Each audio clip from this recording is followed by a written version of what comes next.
Protect yourself on the internet with the only VPN to receive a perfect score from PC Mag. And you get 70% off for the next 3 years. Head to nordvpn.com/TYT right now, and you also get a free month on us. It used to be required that you had to offer direct, personal, firsthand evidence, or else this particular complaint, which is known as an urgent concern complaint, would be dismissed by the intelligence community inspector general. And that was changed sometime in the last year. And when we asked the DNI and the ICIG for information on who changed it, when, and why, they straight up refused to answer that question. Yeah, that's Sean Davis. He's the co-founder of The Federalist, a right-wing propaganda outlet. And they are helping Donald Trump spread all sorts of nonsense, misinformation, inaccuracies, and also conspiracy theories about the whistleblower, which had filed a formal complaint in regard to Donald Trump's July 25th phone conversation with the Ukrainian president, Vladimir Zelensky. Now, there have been so many lies pushed out there, so many conspiracy theories pushed out there, that the Inspector General for the intelligence community issued a rare statement in an effort to debunk the misinformation. So we're gonna go through some of that with you today to give you an idea of exactly what's been going on. So one of the things that came up was, of course, what you just heard Sean Davis argue, that they changed the rules, that at first they wouldn't allow whistleblowers to file formal complaints based on secondhand knowledge. Now, all of a sudden, they've changed it in an effort to accommodate this new whistleblower, but that is not the case. When Sean Davis made that statement on Fox, immediately after that, Trump tweeted, "Who changed the long-standing whistleblower rules just before submittal of the fake whistleblower report drained the swamp?"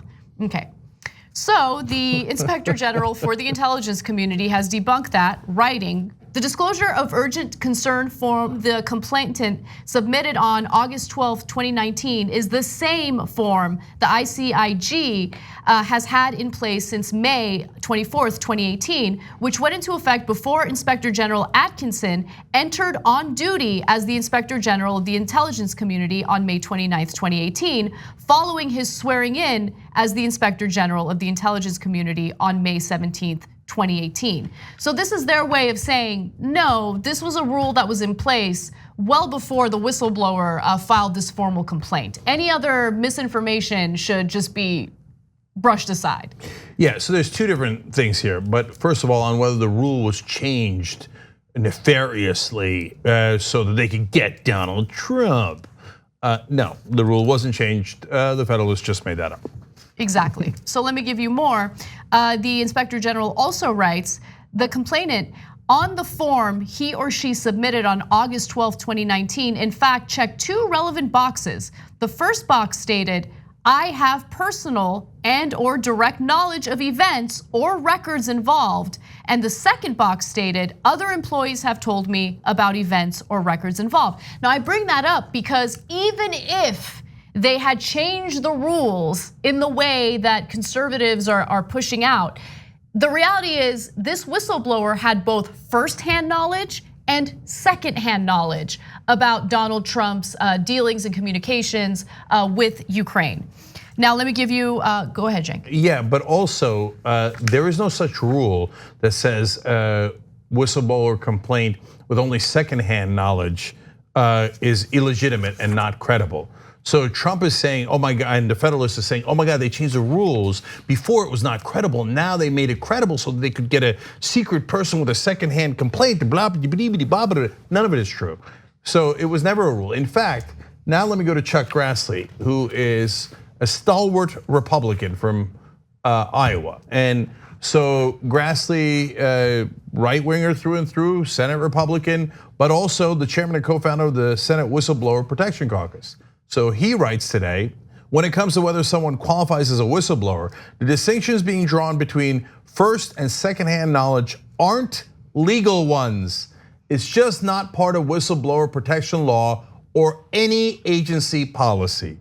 So that is a Republican in the Senate saying Trump is making things up. That is not remotely part of the law, so he is full of it.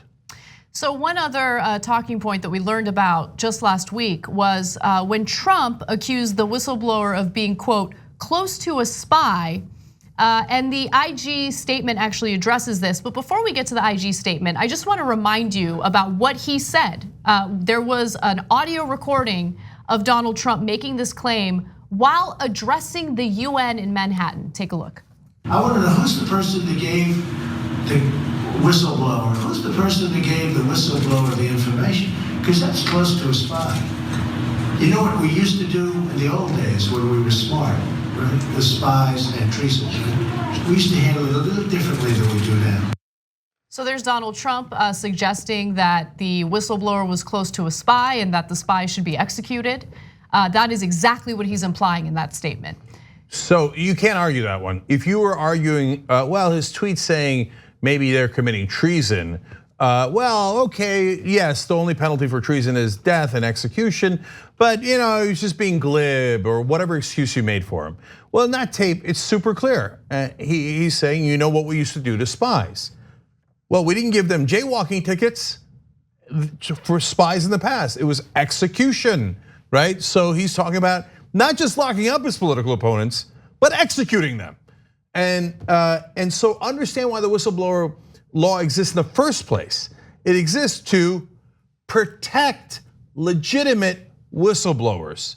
So that's why I'm gonna give you one more Chuck Grassley quote. He said, this person appears to have followed the whistleblower protection laws and ought to be heard out and protected.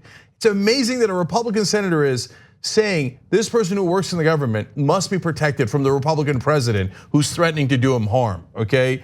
He said, we should always work to respect whistleblowers' requests for confidentiality. That's the whole point. They yelled at Snowden for not being a legitimate whistleblower going through the legal channels. When you go through the legal channels, Trump is saying, let's execute him.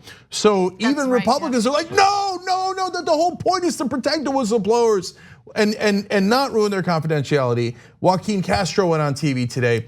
His brother is running for president. He's a congressman from Texas. He said he is significantly worried about that Trump is bringing harm to that person. He said it's, quote, getting quite scary now. And he's absolutely right. These constant terroristic threats that Trump and his followers who do follow through on those threats are making to the physical safety of anyone who opposes Donald Trump personally. I mean, look, I agree with that statement from Castro, but it's been scary for whistleblowers. I mean, whistleblowers, and I get it, this particular whistleblower went through the proper channels, blah, blah, blah, blah, blah, whatever, right? I don't care. Whistleblowers in the past, including Chelsea Manning and Edward Snowden, have had no protections. In fact, Chelsea Manning was thrown in solitary confinement. I didn't hear many Democrats speaking out against that. No, the Democratic establishment does not have clean hands here. I don't think it's fair to put Castro in that bucket, and he's fighting for the right things in this case. And actually, so is Grassley. So we're being fair and nonpartisan in that sense.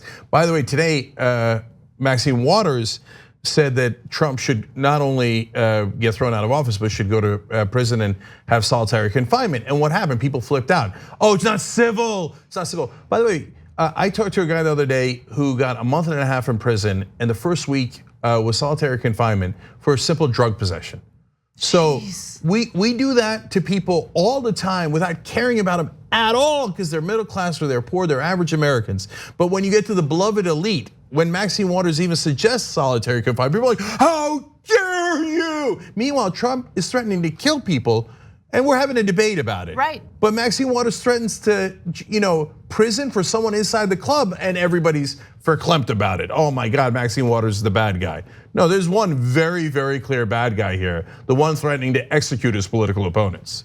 Now, the Inspector General for the intelligence community in the statement indicated that the whistleblower went through the proper channels, didn't do anything wrong here, should be protected. But I also want to remind you of what the Director of National Intelligence had to say about this whistleblower while testifying before House Democrats just last week. Take a look. I want to also state my support for the whistleblower and the rights and the laws. Whistleblowing has a long history in our country, dating back to the Continental Congress. This is not surprising, because as a nation, we desire for good government. Therefore, we must protect those who demonstrate courage to report alleged wrongdoing, whether on the battlefield or in the workplace. I like that Liam Neeson's son was at the hearings.